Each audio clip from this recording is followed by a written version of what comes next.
ಈ ಚಲನ್ ಸೇರಿದಂತೆ ಸಂಚಾರ ನಿಯಮ ಉಲ್ಲಂಘನೆಗಳಿಂದ ತಪ್ಪಿಸಿಕೊಳ್ಳುವ ಉದ್ದೇಶದಿಂದ ನಂಬರ್ ಪ್ಲೇಟ್ ಇಲ್ಲದೆ ಅಥವಾ ನಿಯಮಬಾಹಿರ ನಂಬರ್ ಪ್ಲೇಟ್ ಅಳವಡಿಸಿ ಸಂಚರಿಸ್ತಾ ಇದ್ದ ವಾಹನಗಳ ವಿರುದ್ಧ ಶಿವಮೊಗ್ಗ ಜಿಲ್ಲಾ ಪೊಲೀಸ್ ವಿಶೇಷ ಕಾರ್ಯಾಚರಣೆ ನಡೆಸಿ 74 ವಾಹನಗಳನ್ನು ವಶಕ್ಕೆ ಪಡೆದುಕೊಂಡಿದ್ದಾರೆ. ಶಿವಮೊಗ್ಗ ಜಿಲ್ಲಾ ಪೊಲೀಸ್ ಹಾಗೂ ಟ್ರಾಫಿಕ್ ವೃತ್ತದ ವತಿಯಿಂದ ಪೂರ್ವ ಮತ್ತು ಪಶ್ಚಿಮ ಸಂಚಾರ ಪೊಲೀಸ್ ಠಾಣೆಗಳ ಸಹಯೋಗದಲ್ಲಿ ನಡೆದ ಸುಮಾರು 8 ಗಂಟೆಗಳ ಕಾರ್ಯಾಚರಣೆಯಲ್ಲಿ ನಂಬರ್ ಪ್ಲೇಟ್ ಇಲ್ಲದ ಹಾಗೂ ನಿಯಮಬಾಹಿರ ನಂಬರ್ ಪ್ಲೇಟ್ ಹೊಂದಿದ್ದ 74 ವಾಹನಗಳನ್ನು ವಶಕ್ಕೆ ಪಡೆದು ದಂಡ ವಿಧಿಸಿ ಬಳಿಕ ಬಿಡುಗಡೆ ಮಾಡಲಾಗಿದೆ. ಪೂರ್ವ ಸಂಚಾರಿ ಪೊಲೀಸ್ ಠಾಣೆಯಲ್ಲಿ 74 ಡಿಫೆಕ್ಟ್ ದ್ವಿಚಕ್ರ ವಾಹನಗಳನ್ನು ತರಲಾಗಿತ್ತು. ಈ ವೇಳೆ ಜಿಲ್ಲಾ ರಕ್ಷಣಾಧಿಕಾರಿ ನಿಖಿಲ್ ಅವರು ತಪಾಸಣೆ ನಡೆಸಿ ನಂತರ ವಾಹನ ಚಲಾಯಿಸುವ ವಾಹನ ಸವಾರರಿಗೆ ಖಡಕ್ ಎಚ್ಚರಿಕೆ ನೀಡಿದರು. ಈ ಕುರಿತು ಮಾತನಾಡಿದ ಜಿಲ್ಲಾ ಪೊಲೀಸ್ ಅಧೀಕ್ಷಕ ನಿಖಿಲ್ ಬಿ ಅವರು, ಇದೇ ಕೊನೆಯ ಎಚ್ಚರಿಕೆ. ಸದ್ಯಕ್ಕೆ ವಾಹನ ಮಾಲೀಕರಿಗೆ ದಂಡ ವಿಧಿಸಿ ನೋಟಿಸ್ ನೀಡಿ ವಾಹನಗಳನ್ನು ಹಿಂತಿರುಗಿಸಲಾಗಿದೆ. ಆದರೆ ಮುಂದಿನ ದಿನಗಳಲ್ಲಿ ಇದೇ ರೀತಿಯ ಉಲ್ಲಂಘನೆ ಕಂಡು ಬಂದರೆ ನೇರವಾಗಿ ಎಫ್ಐಆರ್ ದಾಖಲಿಸಿ ಕಾನೂನು ಕ್ರಮ ಕೈಗೊಳ್ಳಲಾಗುವುದು ಎಂದು ಎಚ್ಚರಿಕೆ ನೀಡಿದರು. ಇನ್ನು ನಂಬರ್ ಪ್ಲೇಟ್ ಇಲ್ಲದ ಅಥವಾ ನಿಯಮಬಾಹಿರ ನಂಬರ್ ಪ್ಲೇಟ್ ಹೊಂದಿರುವ ವಾಹನಗಳು ಅಪರಾಧ ಕೃತ್ಯಗಳಲ್ಲಿ ಹೆಚ್ಚಾಗಿ ಬಳಕೆಯಾಗಿರುವ ಸಾಧ್ಯತೆ ಇರುವುದರಿಂದ ಈ ಕಾರ್ಯಾಚರಣೆ ನಡೆಸಲಾಗಿದೆ ಎಂದು ಎಸ್ಪಿ ತಿಳಿಸಿದರು.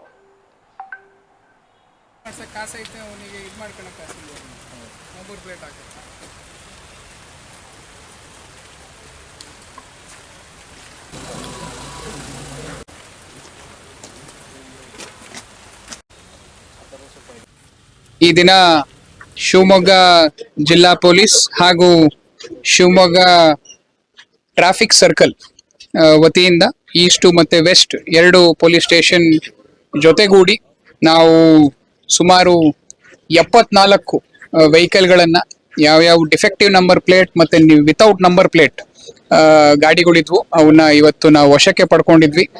ಇವು ನಮ್ಮ ಸೆಂಟ್ರಲ್ ಮೋಟಾರ್ ವೆಹಿಕಲ್ ಆಕ್ಟ್ 550 ಸಬ್ ಕ್ಲಾಸ್ 3 ಮತ್ತು ನಮ್ಮ IMV 177 ಪ್ರಕಾರ ಇದು ಕಾನೂನು ಬಾಹಿರವಾಗಿರುತ್ತೆ.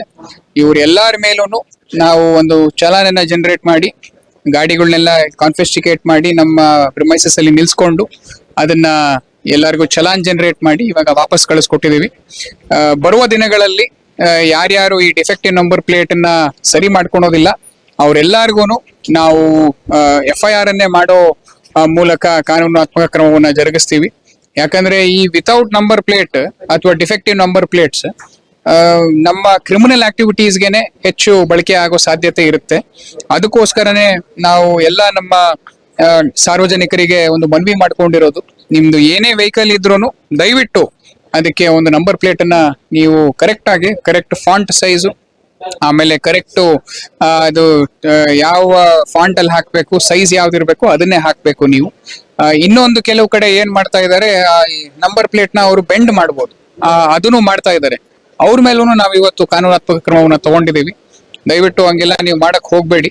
ಅಂಡ್ ಇಲ್ಲಿ ನೋಡ್ತೀವಿ ಅವ್ರು ಸ್ಟಿಕರಿಂಗಿಗೆ ಅವರು 5-6 ಸಾವಿರ ರೂಪಾಯಿ ಖರ್ಚು ಮಾಡಿದ್ದಾರೆ ವೆಹಿಕಲ್ಗೆ. ಆ ವೆಹಿಕಲ್ ಬಂದು 1.5-2 ಲಕ್ಷ ಇರುತ್ತೆ. ಆದ್ರೆ ನಂಬರ್ ಪ್ಲೇಟ್ ಹಾಕ್ಸೋದಕ್ಕೆ ಅವ್ರು ಹಿಂಜರಿತಾರೆ. ಇದು ಸರಿಯಲ್ಲ. ಇದು ಹೇಗೆ ಅಂದ್ರೆ 2 ಕೋಟಿ ಕೊಟ್ಟು ಮನೆ ಕಟ್ಸಿ CCTV ಹಾಕ್ಲಿಲ್ದಂಗ ಆಗುತ್ತೆ ಇದನ್ನ.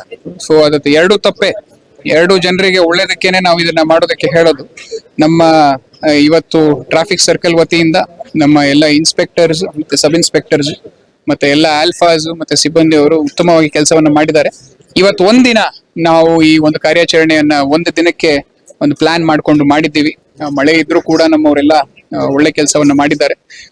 ಅದೇ ರೀತಿ ಬರುವ ದಿನಗಳಲ್ಲಿ ನಾವು ಬೇರೆ ಬೇರೆ ಏನೇನು ವೈಲೇಷನ್ಸ್ ಇದೆ ಅದರದ್ದು ನಾವು ಸ್ಪೆಷಲ್ ಡ್ರೈವ್ಸ್ ಅನ್ನ ಮಾಡ್ಕೊಂಡು ಹೋಗೋದಕ್ಕೆ ನಾವು ಪ್ಲಾನ್ ಅನ್ನ ಮಾಡ್ಕೊಂಡಿದೀವಿ. ಅವ್ರಿಗೆ ಎಲ್ಲರಿಗೂ ವಾರ್ನಿಂಗ್ ಕೊಟ್ಟು ಫೈನ್ ಹಾಕಿದೀವಿ. FIR ಮಾಡಿಲ್ಲ, ನಾವು ಎಲ್ಲರಿಗೂ ಫೈನ್ ಹಾಕಿ ಕಳಿಸ್ಕೊಟ್ಟಿದೀವಿ. ಸದ್ಯಕ್ಕೆ ನೋಟಿಸ್ ಕೊಟ್ಟು ಫೈನ್ ಹಾಕಿ ಕಳಿಸ್ಕೊಟ್ಟಿದೀವಿ.